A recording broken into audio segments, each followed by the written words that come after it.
Bom, sejam bem-vindos ao pitch da Faculdade Descomplica. Sou o Luciano Pinheiro Viana, do curso de pós-graduação em terapia cognitivo-comportamental, e esta apresentação se refere ao terceiro módulo do curso, com o objetivo avaliativo, do qual vou falar um pouquinho sobre o manejo do atendimento clínico com crianças. Uma das coisas que é importante a gente trabalhar dentro desse manejo clínico, dessas técnicas que são mais constantes, é trabalhar com as emoções e os sentimentos da criança.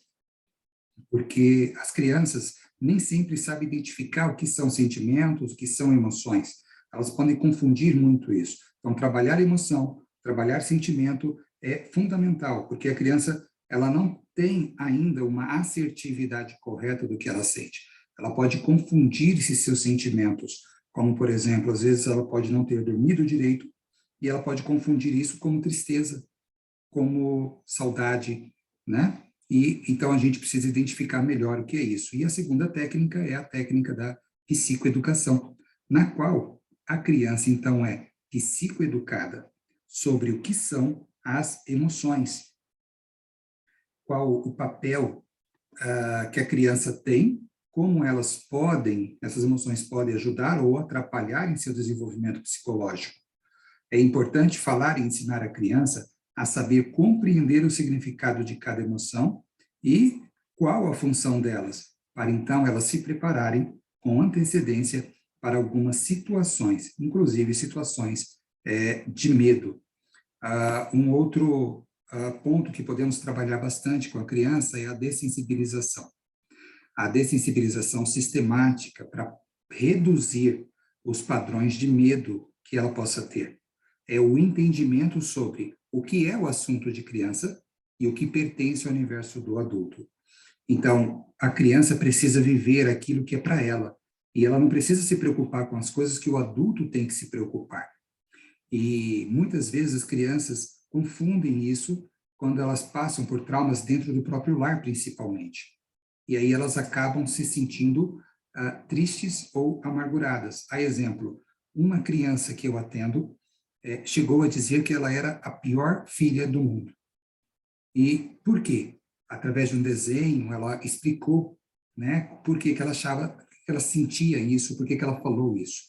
Porque numa conversa que ela teve com a mãe de ter visto os pais brigando, né, ela entendeu que a briga dos pais era por causa dela. Então ela achou que eles estavam brigando por ela, assuntos dos adultos, e não tinha nada a ver com ela.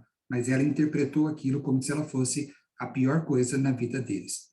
Então, muitas vezes nós podemos ajudar a criança a entender o que é de criança, o que é de adulto, e ajudar elas a conseguir falar essas coisas através da técnica também do desenho, de desenhos animados ou desenhos no papel, ou através de bonecos na clínica, né? A troca de papéis também é importante, onde o psicólogo pode trocar de papel com a criança com ele, e assim a criança, através do desenho, vai manifestando, né, o que ela tem de trauma, o que ela traz ali de emoção e de sentimento.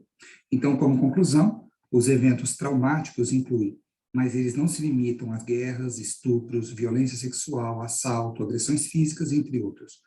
Em crianças, eventos traumáticos podem incluir exposição a eventos de natureza, mesmo que não haja violência ou contato físico. A apresentação clínica do transtorno pode variar de indivíduo para indivíduo. Esse tipo de indivíduo tem a incapacidade de sentir sentimentos positivos, mas ele consegue sentir emoções negativas, como medo, raiva, tristeza, culpa, vergonha. E isso precisa ser trabalhado com a criança.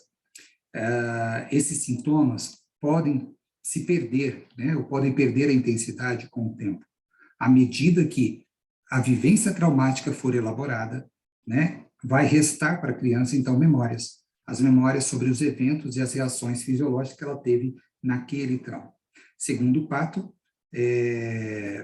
uma avaliação criteriosa precisa seguir alguns critérios e ter os seguintes elementos, onde o profissional precisa ter esses critérios como elementos principais para ele trabalhar, que são identificar as reações dissociativas da criança, o sofrimento, se é psicológico ou reações fisiológicas, identificar como isso está acontecendo, sintomas dissociativos, sintomas de evitação e sintomas de excitação.